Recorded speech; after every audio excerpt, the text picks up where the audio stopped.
Welcome to the Genius Factory. Enjoy the video. You'll start by verifying the SSD type and the motherboard slot, because using the wrong interface wastes time and can block booting. Once confirmed, create a full backup and bootable recovery media so you can restore if cloning fails. Next, shut down and ground yourself to avoid static. Remove the case panel and locate the drive bay or M2 slot. Begin by connecting power/data or inserting the NVMe. This initial physical step must be precise for the rest to work. Now you'll perform the migration. If cloning, run block-level cloning software to copy OS and boot partitions. Cloning preserves activation and settings, while a fresh install gives a clean system.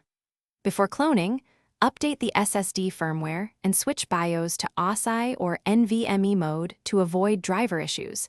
Then reboot into the cloning environment. Make sure partitions are aligned to 1MB for performance and that the SSD capacity can host all data. Once cloning finishes, verify partition. Finish by installing the SSD into the primary slot or connecting it to the main SATA port. Then enter BIOS and set it as the first boot device so the firmware hunts it first.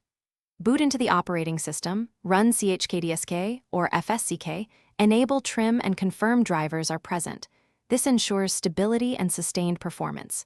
If you plan to reuse the old drive, wipe or reformat it.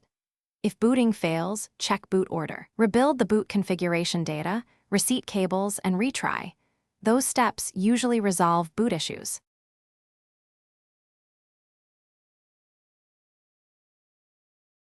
Thanks for watching. If you found this helpful, don't forget to like and subscribe.